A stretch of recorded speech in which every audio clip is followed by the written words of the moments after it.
আশহাদু আল্লা ইলাহা ইল্লাল্লাহ। মাঝ আকাশে হঠাৎ বিমানে ভয়াবহ যান্ত্রিক ত্রুটি দেখা দিলে যে কোনো মুহূর্তে বড় দুর্ঘটনার আশঙ্কা তৈরি হয়। এমন জীবন মরণ পরিস্থিতিতে বিমানে থাকা যাত্রীদের একযোগে কালেমা পড়ে মৃত্যুর প্রস্তুতি নিতে দেখা যায়।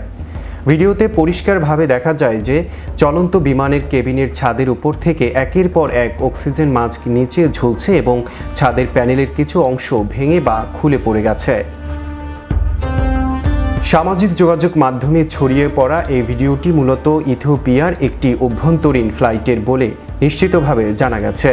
উড়োজাহাজটি ইথিওপিয়ার প্রত্যন্ত জিম্মা শহর থেকে উড্ডয়ন করে দেশটির রাজধানী আদিস আবাবার দিকে অগ্রসর হচ্ছিল।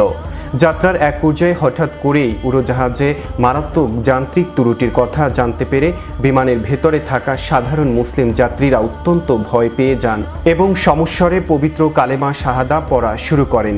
ভিডিওটিতে দেখা যায় বিমানের ভেতরের সামগ্রিক পরিবেশ ছিল অত্যন্ত ভীতিকর এবং চরম আতঙ্কগ্রস্ত। হঠাৎ করে দেখা দেয়া যান্ত্রিক ত্রুটি বা তীব্র টার্বুলেন্সের কারণে বিমানের ভেতরের অভ্যন্তরীণ বায়ুচাপ স্বাভাবিকের চেয়ে অনেক কমে যাওয়ায় স্বয়ংক্রিয়ভাবে জরুরি অক্সিজেন মাস্কগুলো যাত্রীদের মাথার নিচে নেমে এসেছে।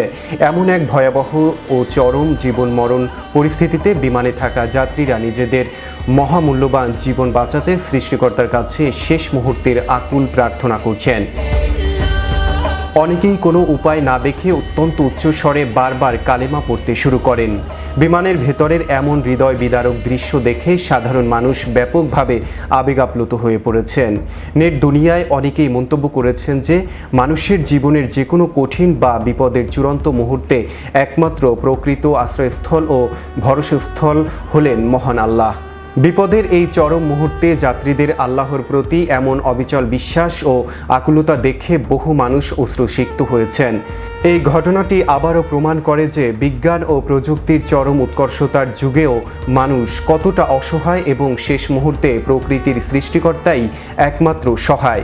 সামাজিক যোগাযোগ মাধ্যমে ভিডিওটি শেয়ার করে অনেকেই বিমানের সকল যাত্রী সুস্থতা ও দীর্ঘায়ু কামনা করেছেন এবং জীবনের প্রতি মুহূর্তের জন্য মহান আল্লাহর প্রতি কৃতজ্ঞতা প্রকাশ করার আহ্বান জানিয়েছেন।